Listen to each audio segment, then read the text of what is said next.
A maioria dos jogos nos colocam pra enfrentar todo tipo de inimigo, de bichinhos fofinhos a deuses e seres gigantescos que podem ser realmente desafiadores. No entanto, existem alguns jogos que nos desafiam a enfrentarmos nós mesmos, ou seja, o nosso próprio personagem, e ainda joga na sua cara que o seu personagem é forte, mas é você que não sabe usar os poderes e os combos direito, e você acaba levando uma surra de você mesmo. Então, pensando nisso, eu quis trazer pra vocês aqui aqueles jogos no qual você consegue enfrentar você mesmo, naquela mesma vibe do Homem-Aranha apontando pra ele mesmo, tá ligado?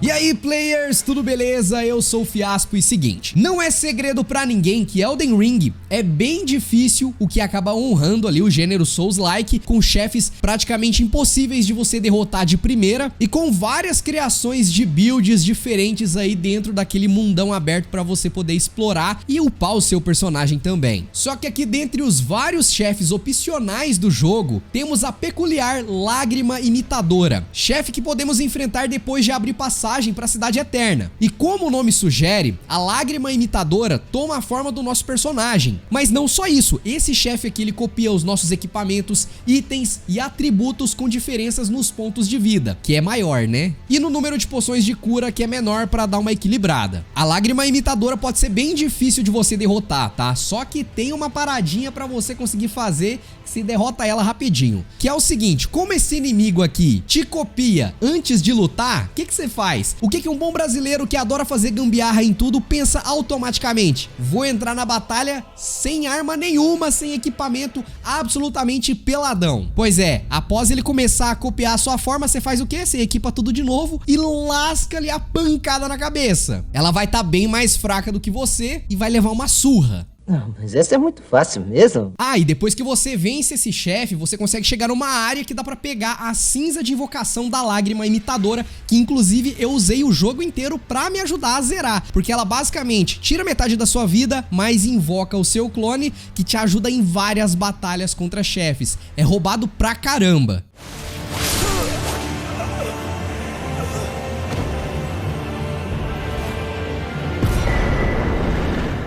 Castlevania Symphony of the Night é um dos maiores clássicos do primeiro PlayStation e um dos melhores títulos da franquia. Todo mundo sabe, né, que o game trouxe muitas inovações para o gênero plataforma 2D, praticamente inventando aquele subgênero Metroidvania. Dentre os vários inimigos, segredos e chefes marcantes, seja no castelo de cabeça pra cima ou de cabeça pra baixo, temos um chefe que se destaca por copiar o nosso querido Alucard aqui, que é o Doppelganger, ou simplesmente o Sósia.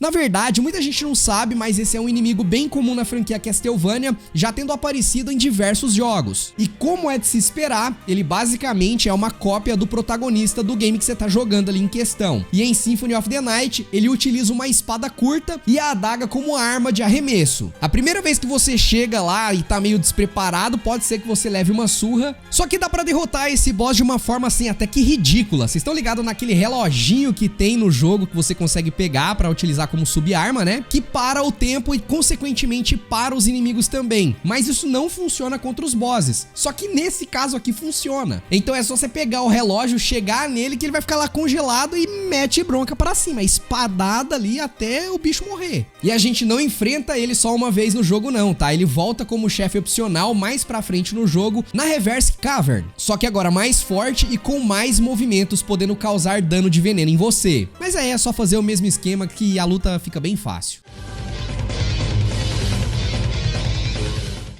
Agora, se você curte Yu-Gi-Oh! E teve um PlayStation, provavelmente já gastou muitas horas em Yu-Gi-Oh! Forbidden Memories, que com certeza é um dos jogos mais populares da franquia, pelo menos no Brasil, né? O jogo meio que se passa ali em boa parte do Egito Antigo, e o game foi desenvolvido meio que em paralelo ao mangá sendo lançado, então tem muitas coisas que são diferentes, e ele é repleto de personagens conhecidos que a gente curtia quando assistiu o anime. Mas apesar de ser lembrado com muito carinho pelos jogadores, em Inclusive, é mantido vivo até hoje com comunidade que fazem bastante modificações, versões novas e até mesmo continuações. Forbidden Memories sofre bastante pelo seu desbalanceamento, principalmente porque o jogo foi lançado antes das regras do card game serem oficializadas pela Konami, porque ele meio que foi criado ali junto com o mangá e o anime até. Eu não lembro a ordem exatamente, mas eu acho que enquanto o mangá tava sendo escrito, o jogo tava sendo desenvolvido. Era alguma mutreta assim. Então, como vocês devem imaginar, não seguem aquelas regras oficiais do Yu-Gi-Oh! TCG, que é bem mais complicado pra quem não conhece muito de Yu-Gi-Oh! E quer começar a jogar. E aí, quando pega o jogo de PS1, acaba curtindo bastante, porque a pegada é bem simples, funciona, e muita gente, inclusive, utilizava as regras do Forbidden Memories quando comprava aquelas cartinhas em banca de revista, aquelas mini cartinhas, tá ligado? Porque a primeira versão, as cartas não tinha nem efeito direito, né? Só que de qualquer forma, o game pode ser bem divertido pra quem domina as regras e também gosta de fazer um deck de dragão, né? Porque, ó, se você quiser zerar esse jogo, tinha até histórias de antigamente que esse jogo era impossível de zerar, que não sei o que mais. Não, você tem que ter os macetes aí.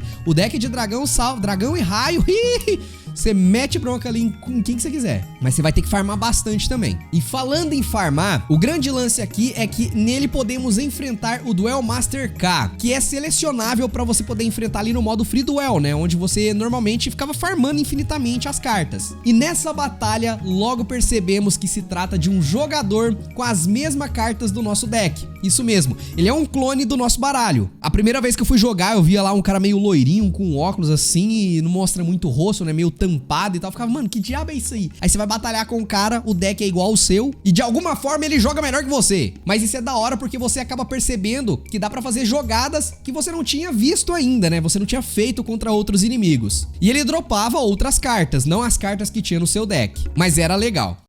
Eu sou mais forte, mais esperto e eu sou melhor. Eu sou melhor. Agora vamos de clássico da Capcom com Capitão Comando, que é um beat'em up que fez a festa dos jogadores nos fliperamas e no Super Nintendo. No game precisamos livrar a cidade de Metro City de bandidos geneticamente modificados no ano de 2026. Tamo quase lá. E se você for imaginar, até essa parte de bandidos geneticamente modificados também tá começando a acontecer. Inteligência artificial aí, implantação de chip na cabeça. O que parecia ser um futuro distópico tá virando realidade. Mas enfim, enquanto isso não acontece, vamos voltar aqui, né? Nesse jogo, a gente pode escolher entre os 4 membros da Team Comando pra partir pra pancadaria por diversas fases contra inimigos e chefes. E um deles é o Doppel, chefe da 8ª fase, que é um gordão com um aparato tecnológico que permite ele se transformar no nosso personagem. O game permite até 4 jogadores simultâneos e nesse caso, o Doppel irá se multiplicar pra enfrentar os jogadores. Até pra dar uma bufada aqui, né? Que senão ia ser fácil demais. Mas apesar de assumir a forma e a habilidade do seu personagem, ele não chega a ser um chefe assim extremamente difícil de derrotar, não.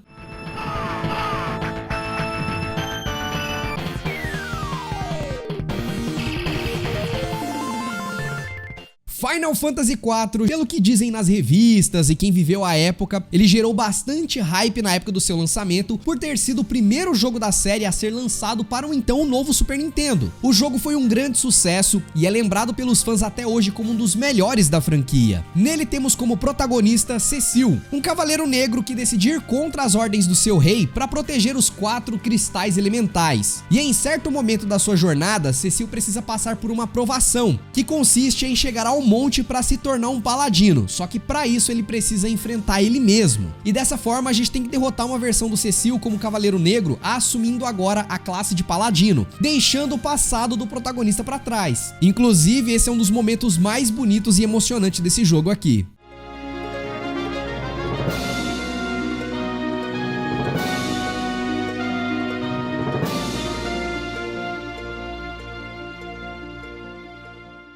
Outro jogo que nos força a lutar contra uma contraparte do herói é o Zelda Ocarina of Time. Esse é mais um caso de um inimigo recorrente na franquia, pois estamos falando aqui do Dark Link, que apareceu pela primeira vez como o último chefe em Adventure of Link. E em Ocarina of Time, deve ser enfrentado no traumático Templo da Água. Aqui iremos enfrentar o sósia sombrio do Link na sala onde conseguimos a Long Shot, que é aquele gancho mais longo para você poder avançar na dungeon. E lutar aqui contra o Dark Link pode ser um desafio para um jogador novato nesse game, tá? Já que esse mini-chefe, ele é rápido em bloquear e repelir os nossos ataques. E conforme a luta avança, ele vai ficando mais agressivo em vez de ficar mais na defensiva como antes. Só que se você for mais cascudo de Ocarina of Time, provavelmente já tá acostumado com esse inimigo. Usando o martelo ou a espada Bigoron, a luta se torna bem mais tranquila. E o mais legal aqui é que o Dark Link realmente se tornou bem popular entre os fãs, fazendo várias aparições em outros jogos da série e até fazendo pontas em jogos como Super Smash Bros. Mas me diz aí, você já passou raiva por causa do Dark Link? Ele tá me imitando.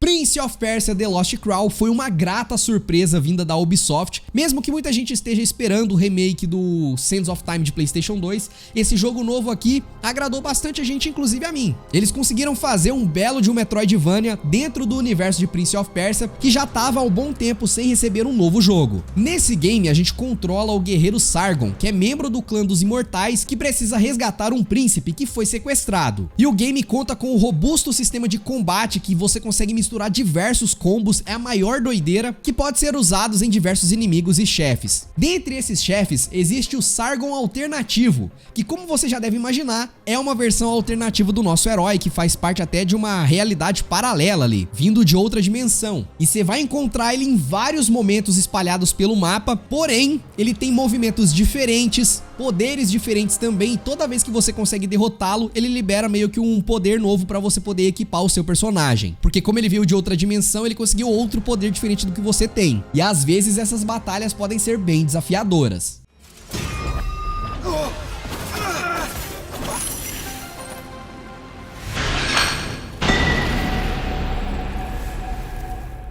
Silent Hill 3, apesar de 3 no título, ele na verdade é uma sequência direta do primeiro jogo. E mesmo não sendo tão aclamado quanto o Silent Hill 2, esse terceiro game aqui ele é bem apreciado pelos fãs da franquia por ainda representar a boa fase da série, além de ser um ótimo jogo de PlayStation 2. Aqui controlamos Heather Mason, que após pesadelos bizarros envolvendo Silent Hill, resolve ir à cidade misteriosa para poder investigar e descobrir segredos ali do seu passado. A certa altura do jogo, Heather precisa enfrentar a sua contraparte do outro mundo no Parque Lakeside, a Memória de Alessa, que é uma cópia do Heather, só que totalmente perturbada, tomada pelo mal e pelo sofrimento também. Fora aquela aparência toda ensanguentada que dá até medo, né? E Memória de Alessa utiliza bastante os mesmos ataques da nossa personagem, com facas e armas de fogo. Porém, esse chefe possui 4 formas, sendo necessário ser derrotado várias vezes. E a cada retorno, ela vem mais forte e com uma nova arma para nos atacar, sendo um dos momentos mais desafiadores do game. Que coisa horrorosa!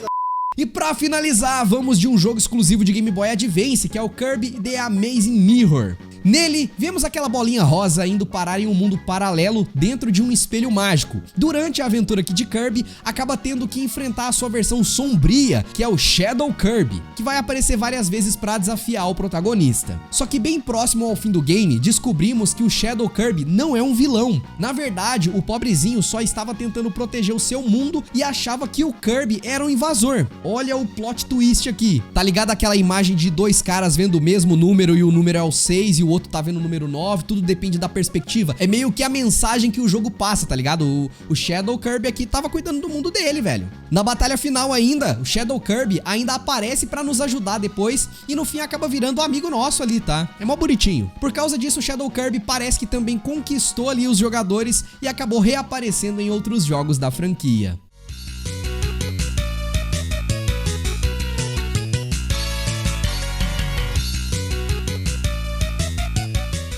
Mas e aí, agora eu quero saber de vocês, qual outro jogo que vocês lembraram aí que você pode enfrentar você mesmo? Eu tenho certeza que vocês vão lembrar de outro aí, então pode comentar bastante aí que quem sabe a gente não traz uma segunda parte. Se você curtiu esse vídeo aqui, fortalece o seu joinha, ele é o nosso termômetro pra saber se vocês estão curtindo o vídeo do canal e também ajuda a mostrar pro YouTube que vocês estão gostando e vai continuar mandando os vídeos pra vocês.